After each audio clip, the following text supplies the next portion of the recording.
Hey guys, and welcome back to another Money Tip Monday. My name is Lizy Hoeffer, and I am a loan officer here in the Phoenix area teaching practical money tips to help people make smart home purchases. Today on Money Tip, I wanted to just pull back the curtain and talk a little bit about what I'm doing with my personal finances in this pandemic and just give you a little bit of insight on saving, on investing, and just my own personal 2 cents on what I think best strategies are. Now, before I get into that though, I am gonna ask you to like, comment, and subscribe because I don't want you to miss a money tip in the future. So let's jump into finances, okay? So if you're a fan of the channel, you know I'm a big budgeter. I'm definitely somebody that likes to revisit it all the time because things sneak up on you. So I noticed that one of the bad habits I was developing in quarantine was even though I wasn't going out a lot, I was ordering in a lot, I was on a lot of social media, and I was buying from ads that just kept following me around the internet. Now, I imagine that this is something that other people are struggling with because we're noticing that the economy and sales are booming in a lot of industries, so it tells me that people are consuming. In a time where there's a lot of uncertainty, the last thing we should be doing is spending our money frivolously. And I know we want to support small businesses, and I know the idea is to consume, but the prudent thing to do for you and your family is to make sure that that budget is so super in line with what you can afford and that we're not overspending, that we're applying the right amount to rainy day funds, to investments, to our multiple streams of income. So if you find that you're overindulging and buying things that you absolutely do not need, this is time to really reflect on that and try to minimize your budget as much as possible. I know that my subscriptions started to increase, my food intake started to increase, so I'm definitely a culprit of this too. And you can save, hundreds of dollars a month just by reevaluating your budget once a month.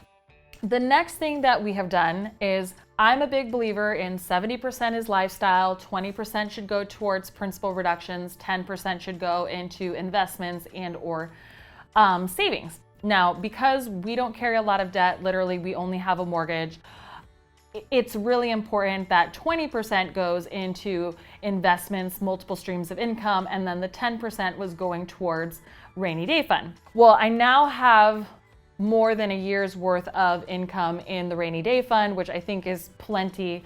I wanted another way, another outlet to continue to save money, right, in a secure fashion. So what I decided to do is to apply those funds directly towards our principal mortgage.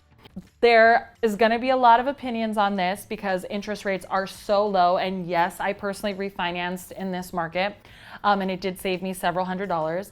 But the reason that I'm paying down this principal is because one, I don't want to put all of my money in the stock market. I don't want to put all of my money in investments right now because again, there's a lot of uncertainty and I do want some stability when it comes to if I needed to sell an asset, my home would be a thing I would consider selling. So if I could maximize the amount of equity in the property, to me right now, that seems like the most safe and secure way to go about it. So that's what we're doing with the money that we would have applied to our rainy day fund. And then the money that we apply towards investments, what we're doing is dollar cost averaging per week versus per month. Just because the market has been so volatile, if you do it once a month, chances are you're going to have you might have bigger gains, but bigger losses. And dollar cost averaging once a week means that we are going to have a more stable return, right? And not have such up and downs, right? So just something to consider.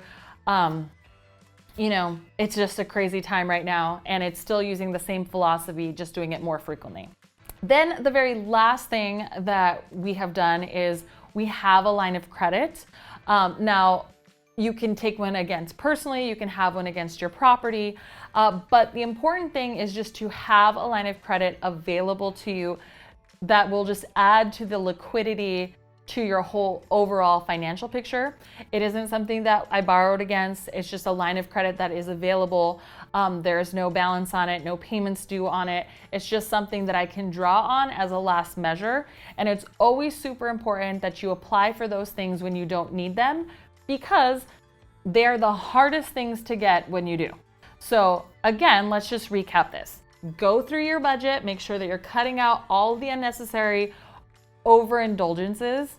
2, that you're really focusing that money on, no more than 70%, maybe cut it down to 60 if you can on lifestyle. And, really focusing on principal reduction. It's so important not to carry a ton of debt, especially in times of uncertainty. And, making sure that you have a rainy day fund, right? And then once all of those categories are met, reevaluate again. Can you put money down on your principal mortgage, right? Can you minimize your risk, right? What other areas will earn you money? And always make sure that you have credit available to you as a worst case scenario.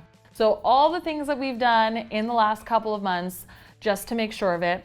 Now, I will give you a tip on ways that I stay motivated, just because, I definitely get a serotonin rush when I, click a purchase on Amazon, just like everyone else. So one of the things that helps me stay organized is I have like a running ledger of every single time I knock down a debt, hit a goal, pay a principal mortgage, and I write down a wouldn't it be cool vision for what my life will look like when that happens, right? So every single month it gets a little bit more intense, a little bit more visual. I add things to it.